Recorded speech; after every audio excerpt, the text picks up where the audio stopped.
So when I was growing up in Fort Worth, we bought an HUD repo home. It was actually a nice place. It had just been sitting there for some time. After a couple of days of being there, we quickly realized there was a crazy guy named Stan who lived behind us. And when I say crazy, Stan literally spent most of his life in a loony bin. When he was out, he'd come back to live there with his brother and mother and niece. Well, Stan snuck and forced his way into our house a few times over the years.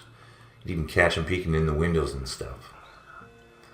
Anyhow, we not only had a weird feeling about him, but I sensed very bad things in our house.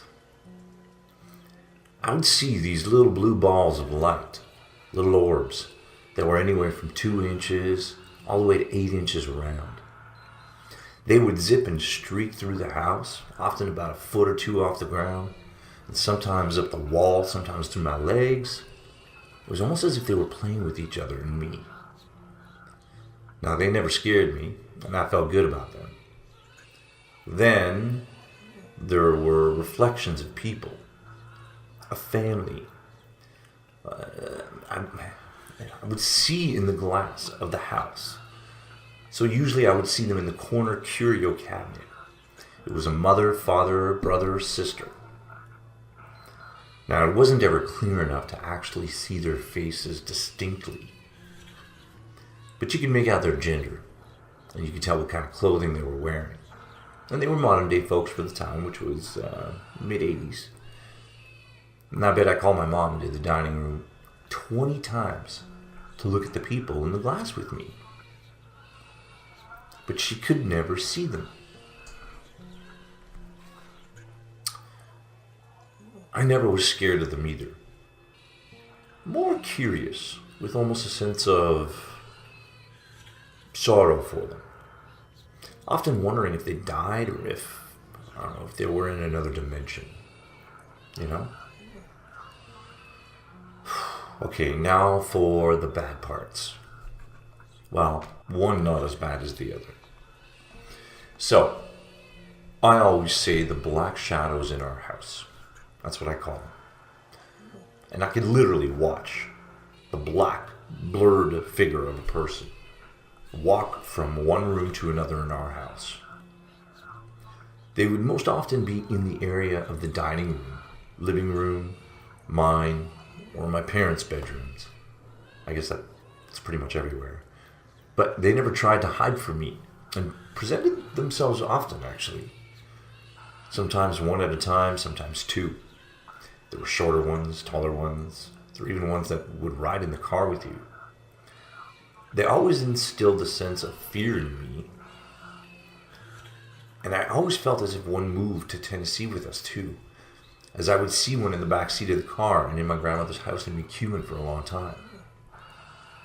I said a prayer of rebuke in the early 90s, and I didn't see any again until we moved to a new house in Dixon last year, which the previous owner built. But now, he passed away last year. But not there, or here, however. I still, though, however, believe his spirit is here. So yes, he passed away last year. No, it wasn't on the property, but yes, I still believe his spirit is here. The front door opens itself constantly. Stuff will be moved.